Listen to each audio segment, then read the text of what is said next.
નમસ્કાર. આપણે સૌ જાણીએ છીએ કે ભારતમાં દર વર્ષે 28 ફેબ્રુઆરીએ રાષ્ટ્રીય વિજ્ઞાન દિવસ ઉજવાય છે.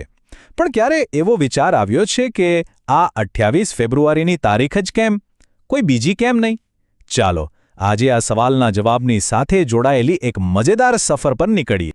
તો આજ છે આપણો મુખ્ય સવાલ. આ કોઈ રેન્ડમ તારીખ નથી.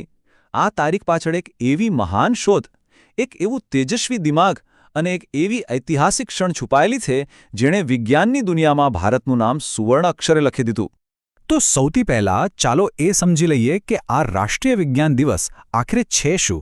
કારણ કે આ માત્ર કેલેન્ડરમાં આવતી એક તારીખ નથી, આ તો ભારતના વૈજ્ઞાનિક વારસાનો એક ગૌરવશાળી દિવસ છે. સિમ્પલ શબ્દોમાં કહીએ તો રાષ્ટ્રીય વિજ્ઞાન દિવસ એ રમન ઇફેક્ટ નામની એક કમાલની શોધની યાદમાં ઉજવાય છે. પણ એનો હેતુ માત્ર યાદ કરવાનો નથી. એનો મુખ્ય હેતુ એ છે કે વિજ્ઞાન આપણા રોજિંદા જીવનમાં કેટલું જરૂરી છે એ સમજાય અને લોકોમાં વૈજ્ઞાનિક વિચારસરણી જાગે. ચાલો હવે આવીએ સૌથી રસપ્રદ સવાલ પર. આખરે 28 ફેબ્રુઆરીમાં એવું તો શું ખાસ છે? હવે આ શોધ પાછળની આખી રોમાંચક વાર્તા જાણવાનો સમય આવી ગયો છે. તો ચાલો થોડા સમયમાં પાછા જઈએ. વાત છે વર્ષ 1928ની. આ એ વર્ષ હતું જ્યારે ભારતીય વિજ્ઞાનના ઇતિહાસમાં એક નવો અધ્યાય લખાવા જઈ રહ્યો હતો. આ સિર્ફ એક સાલ નથી, પણ એક ઐતિહાસિક ક્ષણની સાક્ષી છે. હા, બરાબર આ જ દિવસે 28 ફેબ્રુઆરી 1928ના રોજ એક ભારતીય પ્રયોગશાળામાં કંઈક એવું બન્યું જે ભૌતિકશાસ્ત્રની દુનિયાને હંમેશા માટે બદલી નાખવાનું હતું. પણ સવાલ એ છે કે આ શોધ કોણે કરી? આ અદ્ભુત શોધ પાછળ જે ચહેરો હતો એ હતા મહાન ભારતીય ભૌતિકશાસ્ત્રી સર સીવી રમન. એમની જિજ્ઞાસા અને મહેનતનું જ પરિણામ હતું એ શોધ જેને આપણે આજે આટલા ગર્વથી ઉજવીએ છીએ. એમની શોધનું નામ હતું રમન ઇફેક્ટ. હવે આ થોડું ટેકનિકલ લાગે, પણ ચાલો એને સરળ ભાષામાં સમજીએ. જ્યારે પ્રકાશની કિરણ કોઈ પારદર્શક વસ્તુ, માની લો કે પાણી, માંથી પસાર થાય ત્યારે ફેલાઈ જાય છે. પણ રમન સાહેબે શોધ્યું કે ફેલાયેલા પ્રકાશની તરંગલંબાઈમાં થોડો ફેરફાર થાય છે. અને આ નાનકડો ફેરફાર જાદુઈ હતો. એનાથી પદાર્થના અણુઓ કેવી રીતે ગોઠવાયેલા છે એની બધી જ ખબર પડી જાય. આનાથી આપણને વસ્તુઓની અંદર જોવાની એક નવી જ આંખ મળી ગઈ. આજે પણ મેડિકલ સાયન્સથી લઈને કેમિકલ એનાલિસિસ સુધી આ ટેકનિકનો ધૂમ ઉપયોગ થાય છે.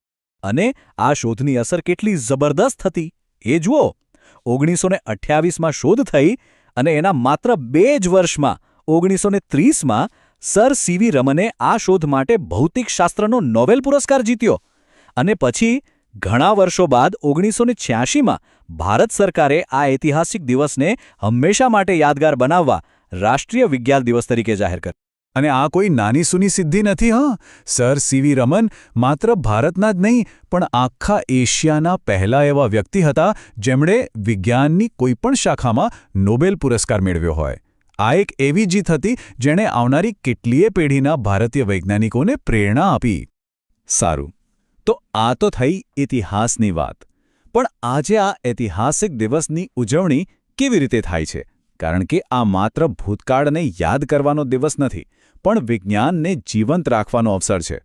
આ દિવસે આખા દેશની શાળાઓ અને કોલેજો જાણે વિજ્ઞાનના રંગમાં રંગાઈ જાય છે. ઠેર ઠેર વિજ્ઞાન મેળા, એક્ઝિબિશન અને જાતજાતની સ્પર્ધાઓનું આયોજન થાય છે. મોટા વૈજ્ઞાનિકોના ભાષણો ગોઠવાય છે. લાઈવ પ્રયોગો બતાવવામાં આવે છે, જેથી વિજ્ઞાન પુસ્તકોમાંથી બહાર આવીને બધા માટે એક રોમાંચક અનુભવ બને. આ બધી ઉજવણી પાછળનો હેતુ બહુ સ્પષ્ટ છે. એ જ કે વિજ્ઞાન માત્ર લેબ કે ક્લાસરૂમની વસ્તુ નથી. એ આપણા સૌના જીવનનો એક મહત્વનો ભાગ છે. અને આ વાત દરેક ઘર સુધી પહોંચવી જોઈએ. તો અંતે સવાલ એ થાય કે આ દિવસ આપણા સૌ માટે શું અર્થ રાખે છે? આપણે આમાંથી શું શીખી શકીએ છીએ? જુઓ, આ દિવસ માત્ર રજા નથી, પણ એક વિચારધારાનો ઉત્સવ છે. આ દિવસ આપણને યાદ અપાવે છે કે દરેક વસ્તુ પર સવાલ કરો, હંમેશા જિજ્ઞાસુ બનો અને તર્કના આધારે વિચારો. આ જ તો છે સાચી વૈજ્ઞાનિક વિચારસરણી. આ દિવસ સર સીવી રમન જેવા મહાન વૈજ્ઞાનિકોના વારસાને યાદ કરવાનો દિવસ છે અને એમના જીવનમાંથી પ્રેરણા લઈને આવનારી પેઢીના નવા સંશોધકો અને વૈજ્ઞાનિકોને તૈયાર કરવાનો દિવસ છે. એમ કહી શકાય કે આ ભૂતકાળને ભવિષ્ય સાથે જોડતી એક મજબૂત કડી છે. રાષ્ટ્રીય વિજ્ઞાન દિવસ આપણને યાદ અપાવે છે કે જિજ્ઞાસા અને કંઈક નવું શોધવાની ભાવના આપણા બધાની અંદર ક્યાંક ને ક્યાંક છુપાયેલી છે.